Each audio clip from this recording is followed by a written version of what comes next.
What's good, y'all? This is JariSpectre, aka Jaris, aka Spectre, aka the Spectre Jaden Mercer, welcoming you all to episode 2 of the SpectreVerse Podcast. Thank you all very much for joining me on this Wednesday, wherever you may be listening to this. Let's go ahead and get the plugs right out of the way. Go ahead and follow me on Twitter at JariSpectre. Follow the SpectreVerse at the SpectreVerse. Also, you can find any sort of live streams or podcast episodes on that Twitter account. Feel free to hit the subscribe button if you like what you see. Turn on that bell for notifications. Smash that like button for us. Really help us get this bad boy off the ground and running. It'd be greatly appreciated. Go ahead and follow my wrestling career at Jaden Mercer on Facebook.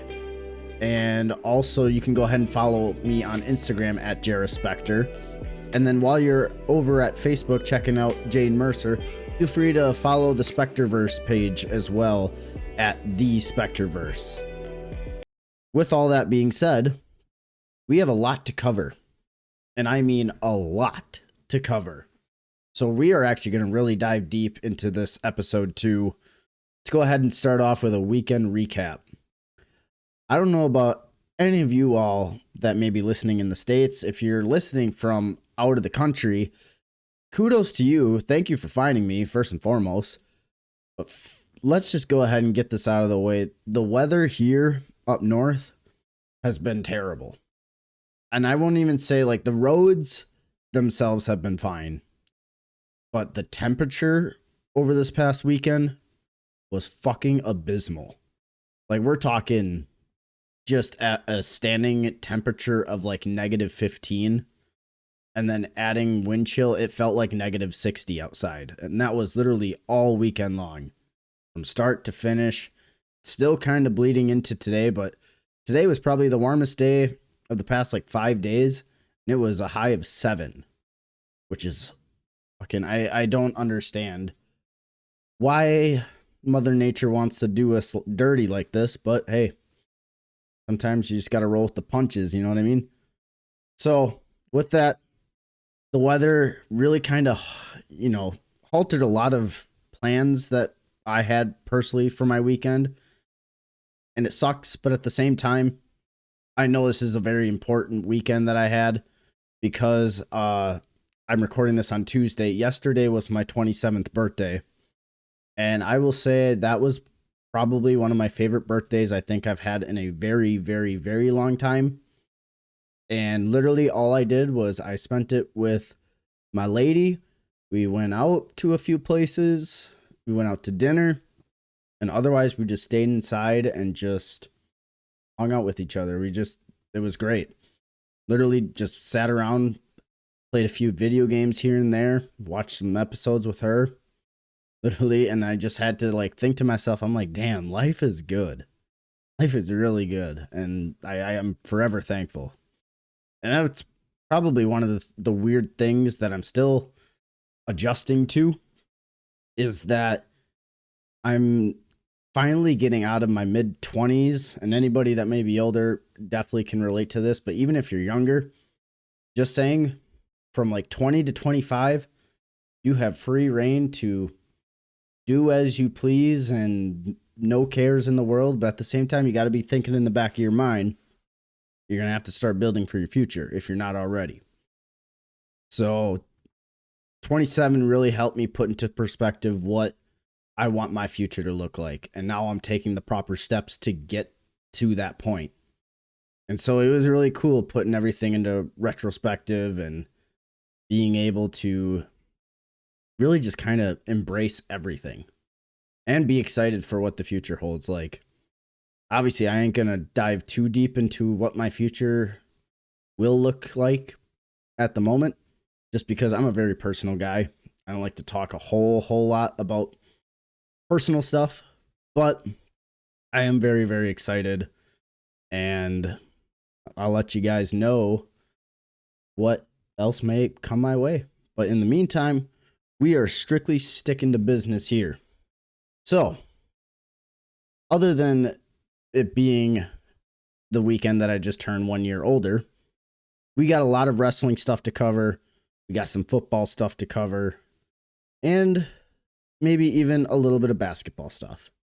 So, first and foremost, let's start with AEW Dynamite. I will be completely honest. This was the first episode of Dynamite that I sat down and I watched from start to finish. And I took notes. I took notes on everything. So unlike last week, with my very first episode, I took extensive notes on just the stuff that I watched. Will I dive super deep into the notes? Probably not. But I did take extensive notes just off of like what I watched from the wrestler's perspective. So Dynamite started.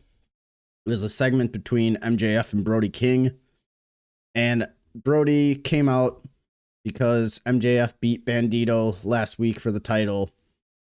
And because Brody King and Bandito are friends, Brody's coming to the aid of Bandito. He essentially came out there and he wanted a shot at MJF's world title because he attacked Bandito last week after the match. All MJF played up the heel shtick and said, fuck you, no. And until Brody beats some elite talent, that shit ain't happening. One of the notes, like, it was a fine segment. I'm not gonna be like too nitpicky, but like one of the notes I had was Brody King is so legit, and when he talks, it like takes a lot of his legitimacy away. Like I've met Brody King. He's a very, very tall motherfucker. He's huge. And I don't know if it's just his voice or what it is, but when he came out and cut that promo, like he did not seem angry. It seemed like he was like, he memorized some lines and he went out there and did it. No hate, no disrespect, but it did not sound intimidating whatsoever. And I think that kind of ruined any sort of heat for that match. Because obviously if they're smart, they're going to book Brody King and build him up to then face MJF when it comes time. But because there's so many people vying for MJF, I think his story is, okay, you teased it, put him in these matches against mid-carders and like half decent talent. Don't put him against fucking jobbers and have him work his way up to MJF. But he needs to look like a killer. And in the process, he needs to act like a killer. He needs to sound like a killer. Because now, and by the time he gets back to MJF, now there's a real fucking threat for him.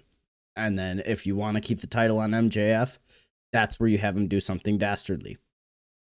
It's simple wrestling, but this segment is the wrestlers I feel like had to make and break it. MJF did everything he could, and he does phenomenal work all the time.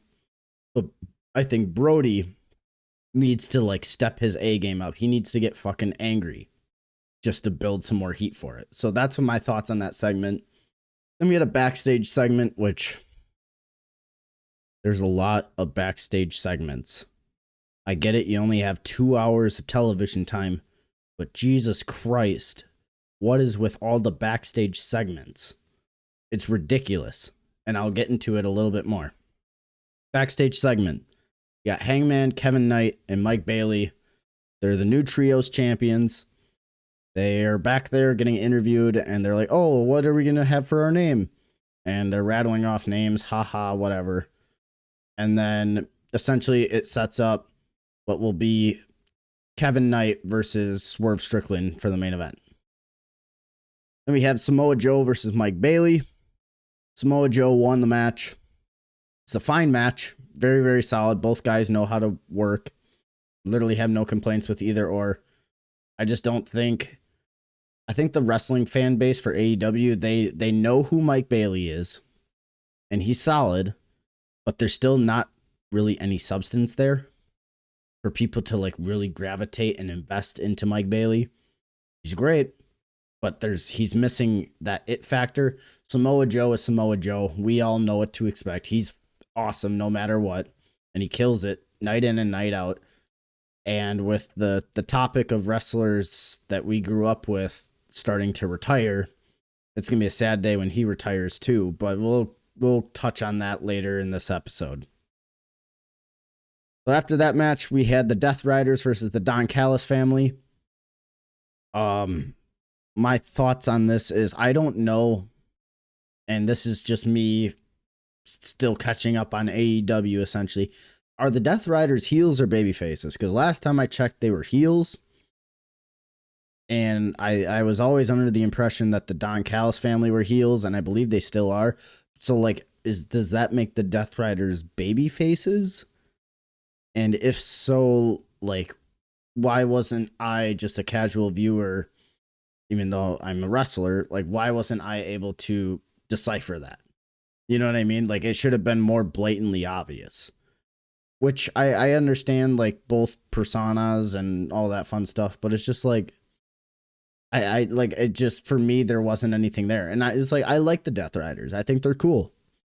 But like, give them a reason to like show that they're faces in this rather than just, oh, we're going to go in here and fuck shit up.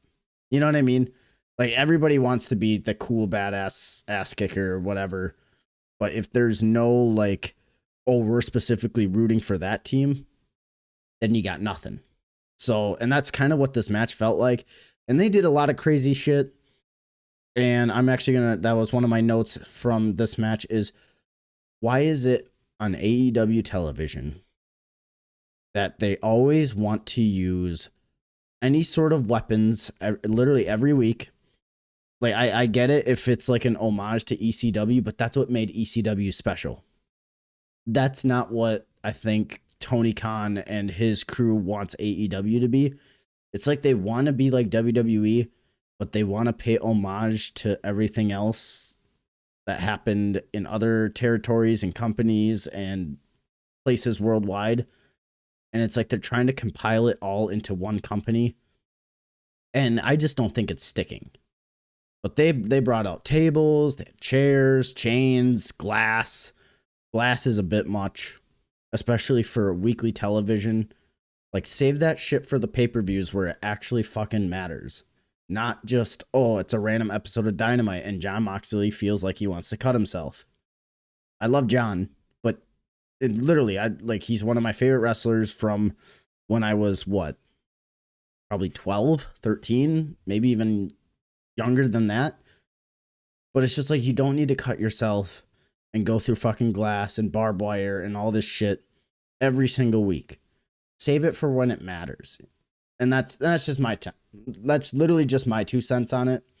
I'm sure Jon has a different philosophy, and he probably was the one that was like, oh yeah, I'll do it. But you get my point. Like, it just, for me, nothing there made sense. But the Death Riders won. Could care less, if I'm being completely honest. Then we have the Triangle with another backstage segment. It literally, and this was my note on this, it was a whole lot of nothing. Moving on. We have FTR versus Oliver and Price. FTR was introduced by Stokely Hathaway. Love Big Stoke. I think he's cool. But FTR came out and there was zero pop. And I thought to myself in that moment, I went, damn, how the mighty have fucking fallen. And I like FTR. I do. I think they're a very, very great tag team. They're definitely top 5 still. Not all time, but they're definitely top 5 right now. And it's like, when they come out and they don't get not one reaction, not anything, I was like, are these, am I tripping? Like, what the fuck is this? But I guess I really don't know. Have they just been booked into oblivion and everybody just forgot who they are? Or I don't know what's going on, but I was just kind of shocked by that. But so FTR went against Oliver and Price. The match was actually fairly decent. I mean, FTR played the old vets against the new up and coming tag team that AEW just signed, which Oliver and Price, they did a pretty good job. It was a very good normal tag match, and the young kids actually looked half decent, which is great. Obviously, they need to hit the gym and look like professional wrestlers, But I mean, for the most part, they look great. And the match was fine. But I was just shocked that FTR got the reaction that they did. I was like, God damn, what happened? But anywho's, after that match, we hopped into Kenny Omega versus Josh Alexander, which that should be a pay-per-view caliber match if given the proper time. Once again, very good TV match. Very, very solid. They kind of dragged it out where it could have been a pay-per-view match if there was a legitimate story. Another problem with AEW is they have such a hard time telling legitimate stories. And I said in this one, AEW does the most with their matches. It's low-key ridiculous, which they do. A lot of it seemed like there was just so much happening within X amount of time that you're given from bell to bell. And it's like, oh, let's do all this shit. When it's just like, you don't need to do all this shit. Literally, there are steps to a match. And I feel like everybody in AEW is like, oh, I got to get my shit in. Or, oh, I got to do this. And, oh, I got to do that. And, oh, I have a great idea. Let's do this. Acting like they're never going to wrestle again. Like, where's the story?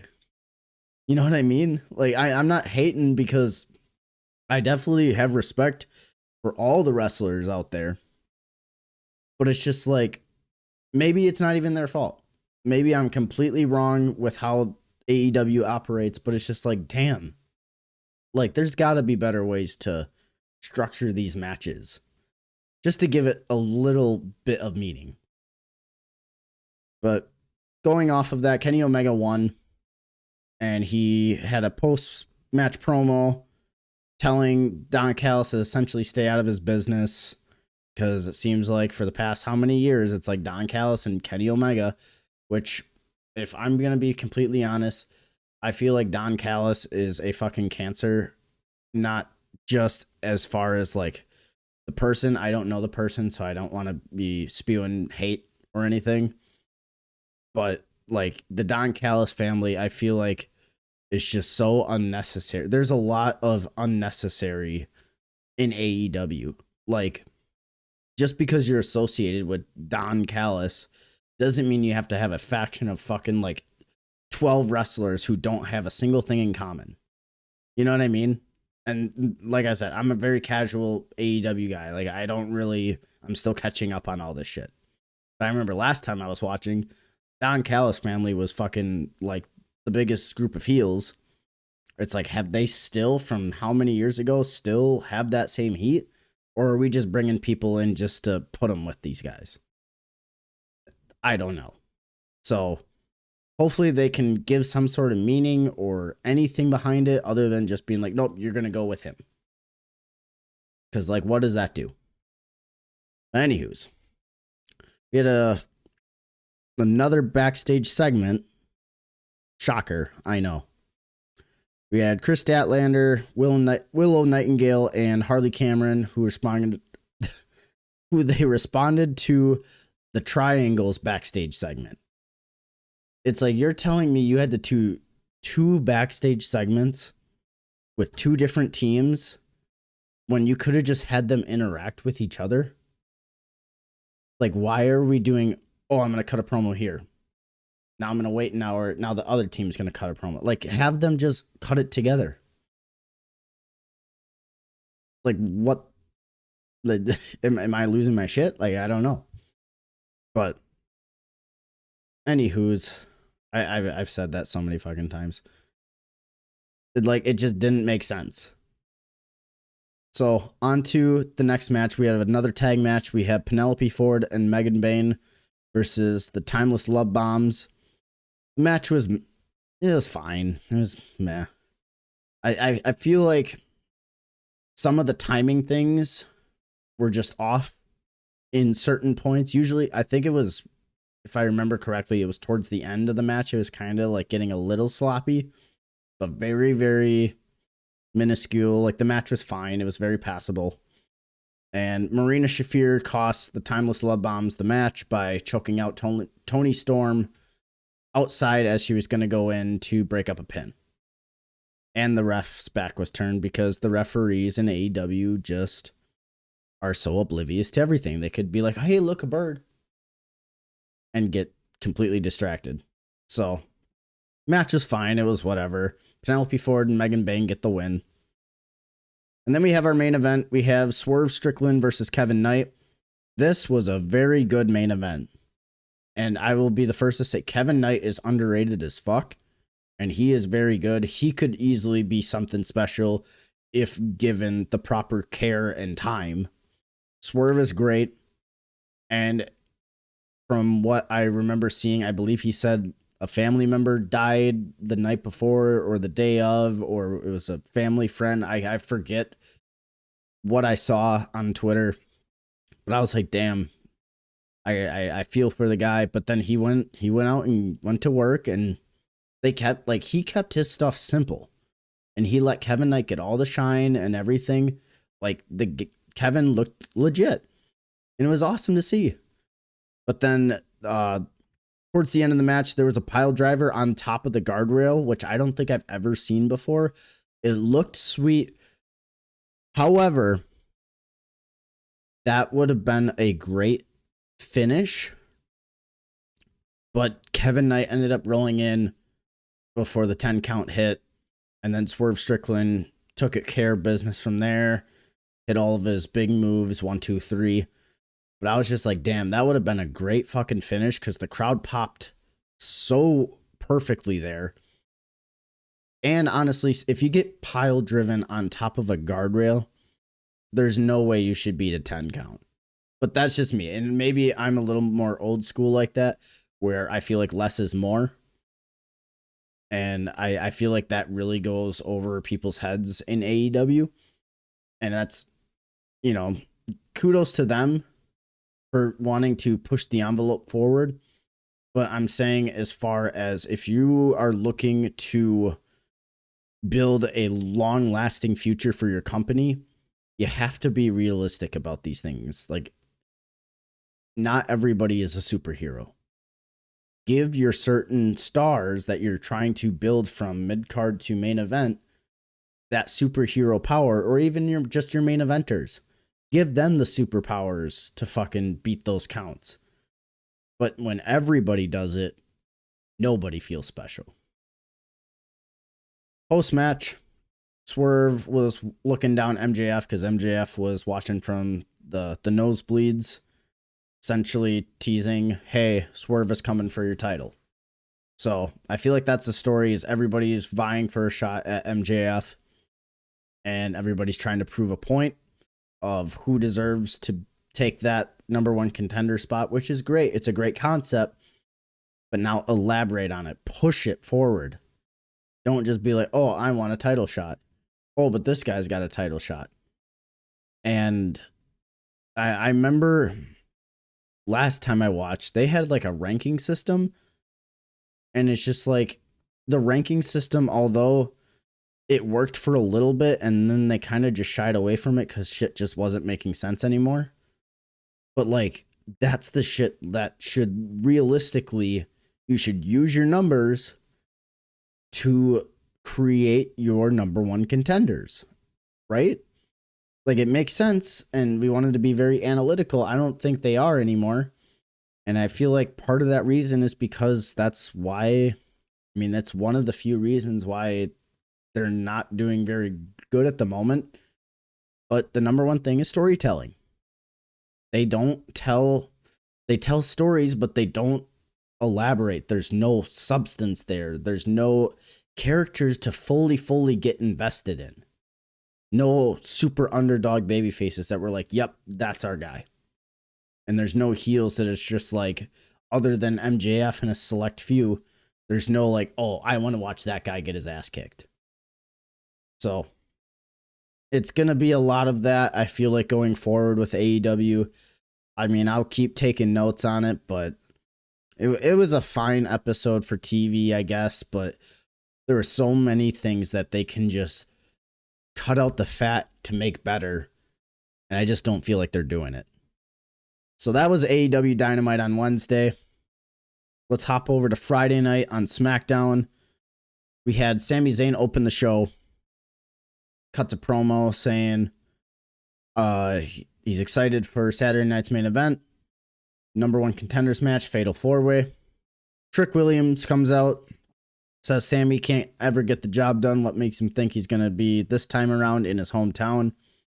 Damian Priest comes out, interrupts them both, and says that he's going to be the one to take the spot. And a brawl breaks out, and Priest and Sammy are the only ones left standing in the ring. Trick's like, whatever, I'll see you guys in the main event.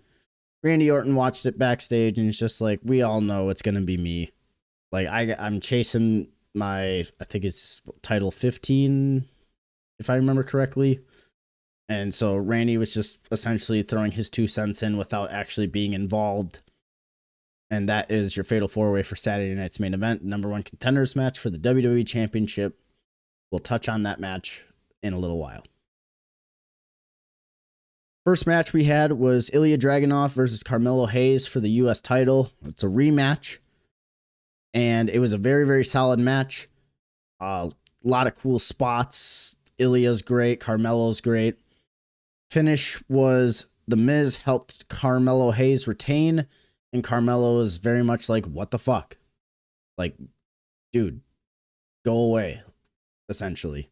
Because Miz wants to take all the credit for Melo's success, and Melo's just not having it. I think Melo's great as a babyface. He really won the crowd over organically, which is awesome. Ilya is phenomenal. He's going to be big. You just got to, give him some time, let him marinate, and then once it's time, now he can be somebody that you want to push to the next level.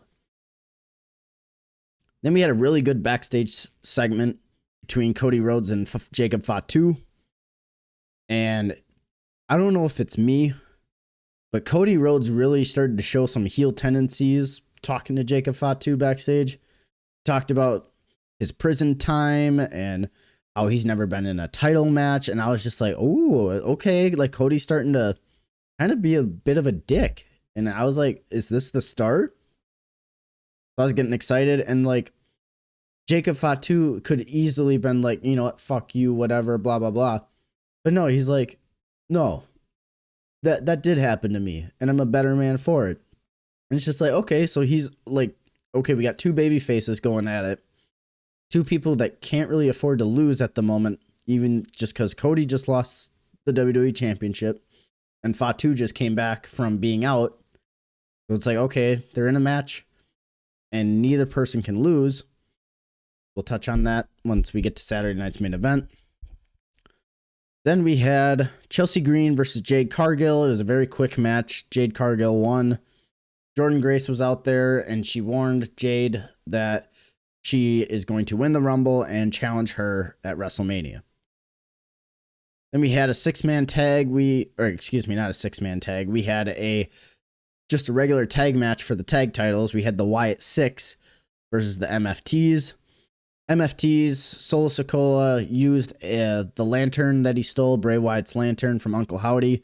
He used that as a weapon while the ref was distracted. And then Tama Tonga got the pin. 1, 2, 3. MFTs are your new tag title holders, and they still have the lantern. Gives Wyatt 6, I guess, a reason to keep feuding with them to get their lantern back. But at the same time, I like it because I love the homage to Bray. I like the Wyatt 6, but like, I feel like it's almost kind of ran its course. Same with the MFTs. Like, it's great for the tag division right now because with Tommaso Ciampa leaving WWE, which I love Tommaso. I always have, always will. That DIY not being a tag team definitely loses some life in the tag division, which is not great. And we'll touch upon Johnny Gargano and what that looks like in a little bit. But it's just like, do we really want to see another Wyatt 6 versus MFT match? We're going to have to, but do we really want to? Not really, but I guess we'll see where it goes. Then we had AJ Styles backstage with Nick Aldis. Shinsuke Nakamura walks through, and it's just like, AJ, you're putting your career on the line? Like, what are you thinking? And then a impromptu Saturday night's main event match was made between AJ and Shinsuke. We're going to touch upon the AJ stuff towards the end of the podcast, so stick around, stay tuned. Then we had Drew McIntyre came out and pretty much said everybody wants his title, so he said pretty much come one, come all. Doesn't matter. I'm the guy. After that, we had Nathan Frazier versus Johnny Gargano. It was a stupid. It was a stupid story, but it was a very solid match. And Nathan Frazier is very underrated. I think Axiom is great. Like him and Axiom together, it's a great tag team to have. I think that's like the perfect spot for them right now. And Johnny Gargano with Tommaso leaving, I don't know where his future looks like. I don't know what his future looks like. I don't know where he's going to go, what he's going to do. So I guess that's going to be a big question mark is now that Tommaso's gone, what is Johnny going to do? So I guess we'll have to wait and see how that turns out. Then we had a triple threat number one contenders match for the women's tag titles. We had Charlotte and Alexa versus Lash Legend and Nia Jax versus Kiana James and Julia. The match was fine. Kiana James, very impressive. And her and Julia get the win. So changing some things up for the women's tag division, which is, that's a good thing. So then we have the main event. We have Damian Priest versus Trick Williams. Sami Zayn came out and attacks Trick to cause the DQ. A brawl then ensues. And essentially we go off the air like, oh my God, who is going to win the Fatal 4-Way number one contenders match? Very traditional WWE-esque. There's a fine episode of TV. Solid matches. Really don't have too many complaints other than like very, very small things. So for TV, it was fine. Now, we're going to switch over to Saturday night's main event that happened this past Saturday.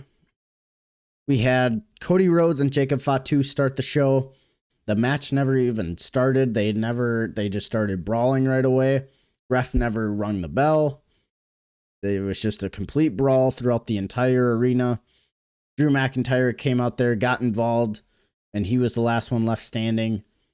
Pretty much teasing that it's going to be Fatu, Cody Rhodes, and Drew maybe towards WrestleMania season. But I guess if you're going to go that route, you need to have somebody that's going to win the Men's Royal Rumble go after the World Heavyweight Champion CM Punk. And we'll touch upon what the Rumble might look like after we touch upon Monday Night Raw. Because obviously this upcoming weekend is Royal Rumble. So we got a lot to discuss there. But that was how the show started. Next match we had was Rhea and Io defending their women's tag titles against Liv and Roxanne of the Judgment Day. It's a solid match. Io was about to retain the titles, and Raquel pulled Rhea on top of the ref, got involved, and Rhea and Io still ended up getting the win. Keeps the title on the baby faces. Great. Fantastic. Overall, very, very solid. I don't really have too many complaints. Next match we had was AJ Styles versus Shinsuke Nakamura. This match was, without lack of a better term, it was phenomenal. This outdid their WrestleMania match that they had years ago. I would say it was easily 4.5 stars out of 5. Some people might say it was a 5-star match. I say it was just 4.5 just because there were a few spots that looked a little wonky, but like it felt real. And I know those two really busted their ass and showed their asses off, and they deserve a lot of respect for it. People forget how good Shinsuke is. He's so fucking good. And it's a shame what's happened to him over the past couple of years, just kind of falling off the face of the earth. AJ, we all know he's great. First ballot Hall of Famer. The match was great. I don't really have too many complaints. It was very, very good. And it really started to make me think. I'm like, damn, if they just showed their asses here, is AJ actually done? And we're going to find that out this upcoming Saturday. And we'll touch upon it a little bit more on Raw. But it was one of those like, holy shit, like this low-key seems like he actually might be done. And then we had our main event. We had Randy Orton versus Damian Priest versus Trick Williams versus Sami Zayn for the number one contenders match for the WWE title at Royal Rumble. It was a very fine, very traditional Fatal 4-Way match. Everybody was there for their spots. Everybody looked solid. Overall, like in ring, everything was great. It was fine. It was perfect for a Saturday night's main event. And Sami pins Damian Priest with the haluva kick. So Sami Zayn is going to march down to Riyadh and face Drew McIntyre for the WWE title this upcoming Saturday at Royal Rumble. Overall, very, very good Saturday night's main event. I think that's easily their best Saturday night's main event they've done in a very, very, very long time. I would say probably, I think the very first time they brought it back, that was probably the best one they had up till that point. So that was great. So now let's take a little bit of a break from talking about wrestling and let's talk a little bit football. Just because we had some very, very fun, interesting, intense championship matches this past Sunday. We had the AFC title match. We had the Denver Broncos versus the New England Patriots. It was a very defensive game. Each defense really showed their asses off. And it seemed like both offenses really couldn't get anything going. Obviously, the Broncos had their backup in because Bo Nix is out for the season. But Drake May, even him, he couldn't really get too much going either.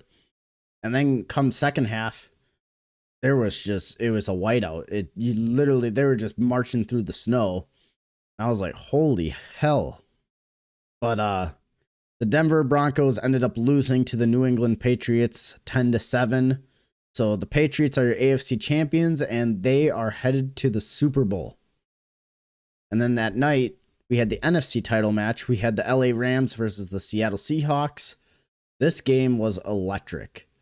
I remember I was literally looking at this monitor while playing Marvel Rivals on this monitor, watching the game and talking to the homies and playing at the exact same time. And that game was really, really good. The final score was 27-31 and Seattle snuck out with the win. And I feel for the Rams. They tried to get back into it, but Kenneth Walker, for whatever reason, just decided tonight was his night. And Sam Darnold looked very, very good. So we got a Super Bowl rematch between the Patriots and the Seahawks. Curious to see who's going to win that. We'll probably touch upon that in next week's podcast, right before Super Bowl actually hits. But it was definitely a shootout from start to end. Feel bad for LA, but at the same time, I'm very happy for Seattle. They're a very solid team. They got a lot of weapons, both on offense and defense, and it's going to look really interesting come Super Bowl Sunday. Got a little bit of NFL news here. I got the Ravens hire Jesse Minter as their head coach.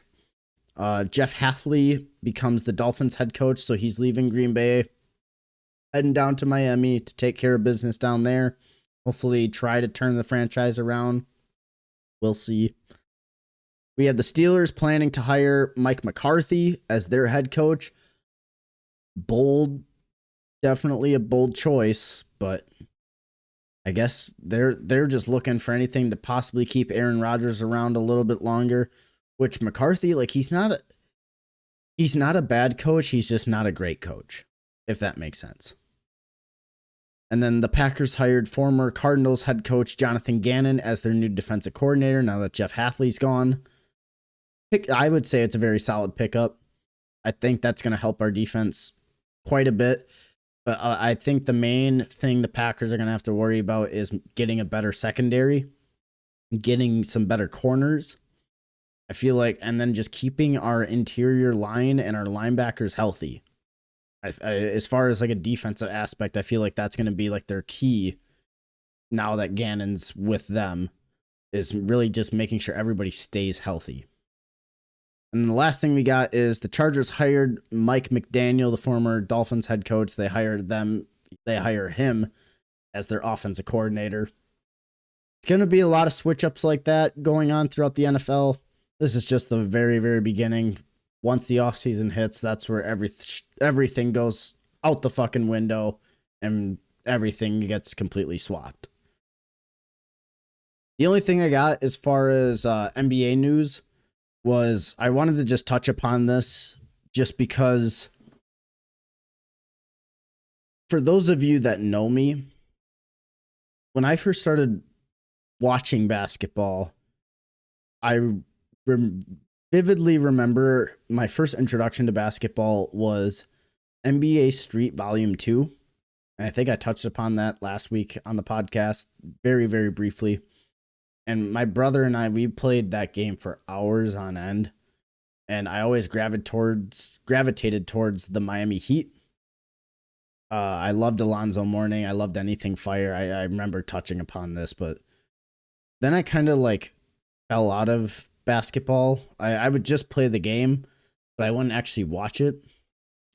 The first times I ever started watching basketball, I was watching really 3 people. Kobe, LeBron, and Derrick Rose.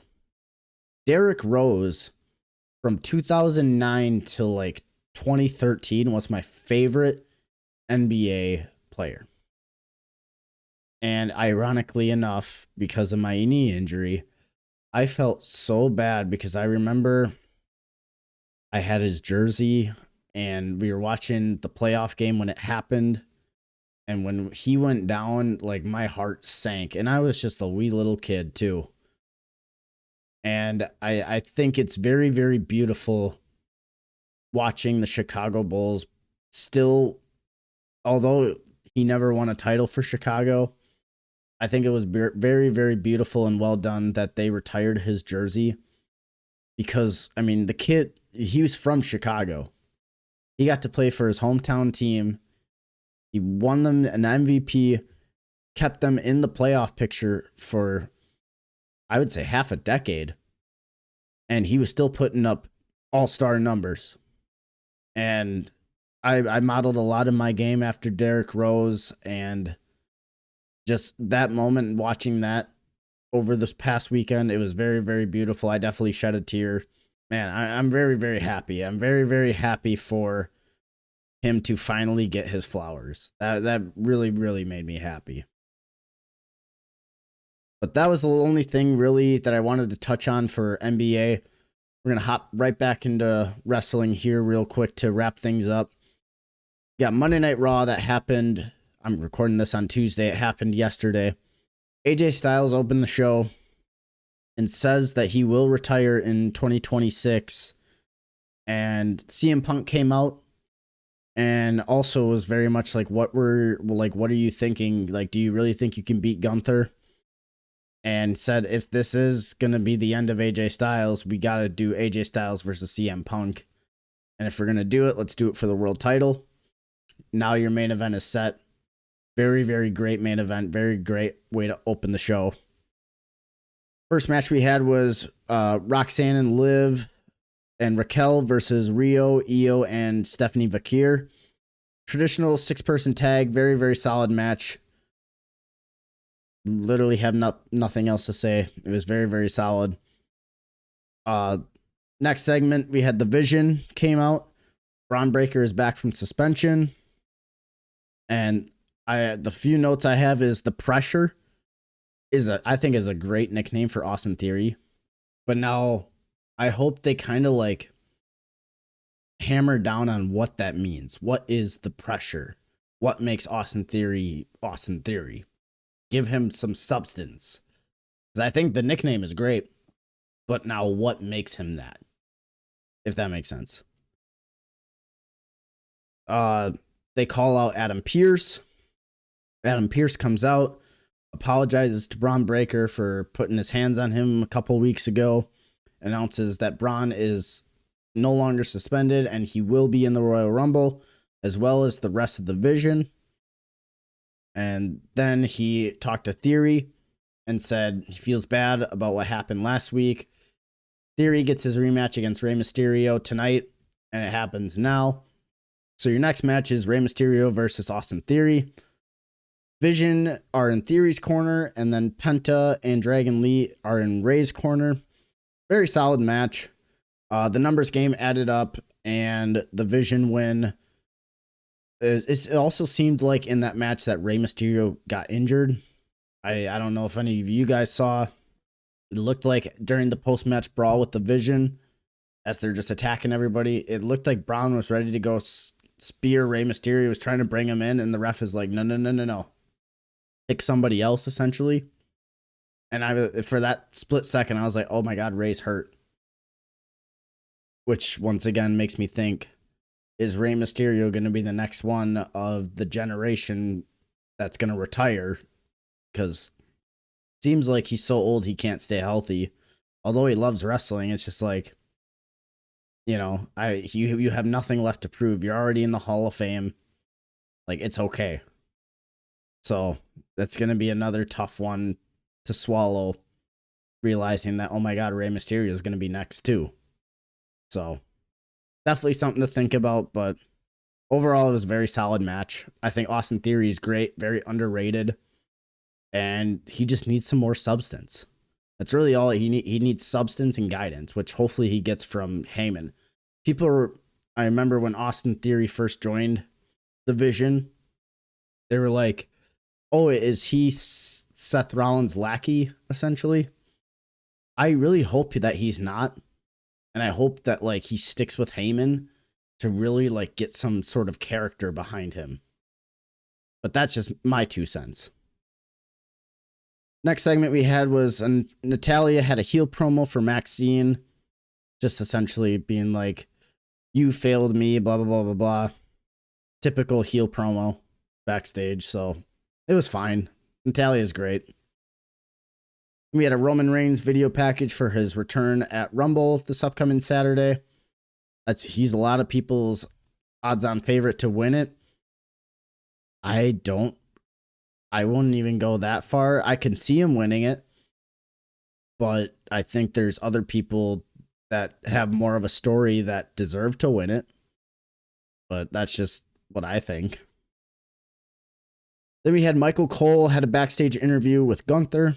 Gunther said AJ putting his career on the line is what he will gain versus just a typical rematch, because Michael Cole was like, why are you forcing him to put his career on the line? He's just like, it gives me something to gain. If I beat him in another match, what does that do for me? Kind of thing. And he's just like, said that he's sick of a bunch of old timers sticking around. He threatened Michael Cole. He's like, I could put you out right now. So I like the character of Gunther kind of being like the new legend killer in a sense. But now that really begs the question of what happens if there's no more legends to conquer. Is he just going to go right back to the main event scene, go right back for the title? I mean, he's as legit as anybody you got on the roster. But when is the perfect time to, like, okay, let's pour some gas on the fire, and otherwise, oh, let's let the fire breathe kind of thing. So that's something that they got to think about. Then there was another segment that Finn Balor went backstage and ran to CM Punk. Punk is just like, hey, I didn't get a chance to say, but thank you for the match last week. Maybe you should consider leaving the Judgment Day. It seems like they don't need you and that you're better than where you're at right now. And I feel like it kind of stuck with Finn, which, like I said, I think Finn needs to get out of the Judgment Day. He is way, way too good to be underutilized, especially at this point in his career. And they need more main eventers. He is definitely one of them. Fast forward, there was another backstage segment with Finn, and he went up to Adam Pearce, and Pearce said, there are no more open spots in the Royal Rumble. Unfortunately, you're not going to be in it. Part of me feels like he's actually going to be in it, but I could be completely wrong on this. He maybe attacks somebody and just takes their spot. I could totally see that happening. Or if that doesn't happen, he's going to interfere with the world title match or whatever the case again, because that's what happened in the main event. We'll get there here in a second. But curious to see what's going to happen with Finn. I like the story and the direction they're going with him, but now we just got to let it play out. And I'll give kudos to WWE. They have done a very, very, very good job. It almost seems like it's been night and day from how things were last year to how they are this year. It seems like they're actually building storylines, giving characters some sort of direction. And it seems like they're actually upping the ante a little bit going into your busy season, your WrestleMania. I think it's great. So then we have a fatal four-way number one contenders match. We have American Made versus Tozawa and Otis versus The New Day versus Los Americanos. Anytime you have more like a three-way tag or a four-way tag, it gets way too chaotic, way too quickly. And that's exactly what happened here. But we got Otis and Tozawa pulling off the upset, and they are the new number one contenders for the Usos for the tag titles. Then we have a backstage segment with the Vision. Logan Paul says the Vision needs to work together as a unit, and the one vision they have in mind is Braun Breaker winning the Royal Rumble. He personally is my pick to win the Rumble. I feel like his time out of everybody is now, and I think you got to really act up on it. So I feel like he wins the Rumble, challenges Punk again for a shot at Mania, and I feel like he actually wins it. I feel like that would be perfect, especially if they want to keep pushing the Vision how they are as this dominant threat. I think you need to have your leader win the Rumble, but that's just me.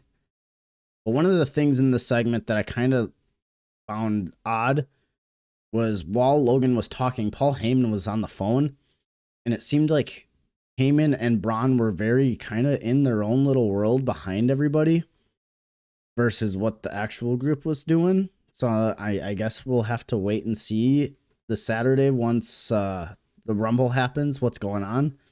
But I found that to be very, very interesting. And then we had our main event. We had CM Punk versus AJ Styles for the World Heavyweight Championship. Towards the finish, Punk had AJ up in the go to sleep. Finn Balor runs in, shotgun drop kicks CM Punk. We have a disqualification, so Punk retains the title and wins the match via disqualification. Finn goes absolutely apeshit. He's so frustrated. He's not in the Rumble. He doesn't get a title shot. He doesn't get anything. And he ends up getting, he gives CM Punk 3 coup de grace off the top rope. Very, very solid TV main event. Great story going as a cliffhanger going into the Rumble. And I feel like we got a lot of good Rumble build. I wouldn't say it hasn't been the greatest Rumble build, but it's better than nothing. Like everybody seems to kind of have like their own little story, which is, it definitely creates some unpredictability, which I know WWE has been desperately needing more unpredictability. I think that's a great, great thing.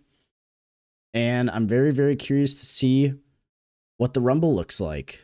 I would like to go into my preview and predictions, but I think I'm honestly going to save that for Thursday on my live stream. So you guys might want to have to check that out because that is going to be very, very fun. So I'll be completely honest. That's all I got for today as far as coverage. Like I said, tomorrow I will be going live at 7 o'clock at night. I will be playing either two things. I'm kind of waiting to hear back from my homie Nate and my homie Austin. And I believe if they're going to be on, they're going to be hanging out with us and we're going to shoot the shit and we're going to have some fun. If not, then I'm going to be riding solo. So if they are on, I'm thinking we're going to do some Battlefield. And if they're not on and it's just me, then we're going to do some Rocket League 1v1s, some 2v2s, just a lot of just hanging out and shooting the shit. Like, cause that's all my live streams are. It's just hanging out and shooting the shit.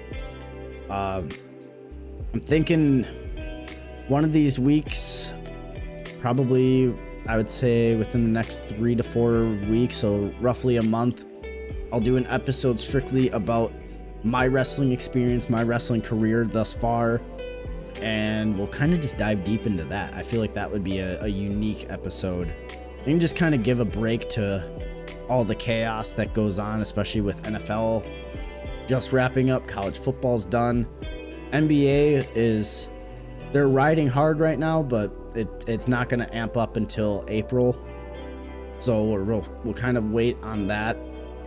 But definitely gives us something to kind of break things up from the usual routine, even though we're just starting this, so there isn't an actual routine. But honestly, that's all I got for today. So I hope you guys liked the video. If you did, hit that like button, hit that subscribe button, turn on the bell for notifications. Follow me on Twitter at JariSpectre. Follow me on Instagram at JariSpectre. You can follow me on Facebook at JariSpectre as well. The name will be Jaden Mercer. So just look for the Spectre Jaden Mercer. Give that page a follow. If you're also on Facebook, follow us at the SpectreVerse. Anytime I go live or have a new episode, it'll pop right up on your news feed right there. And also follow the SpectreVerse on Twitter. That same exact rule applies. Anytime I go live, anytime there's a live stream, you can find those links there. But that's honestly all I got for today. So I hope you guys have a wonderful Wednesday, and we will see you all next time. Peace out.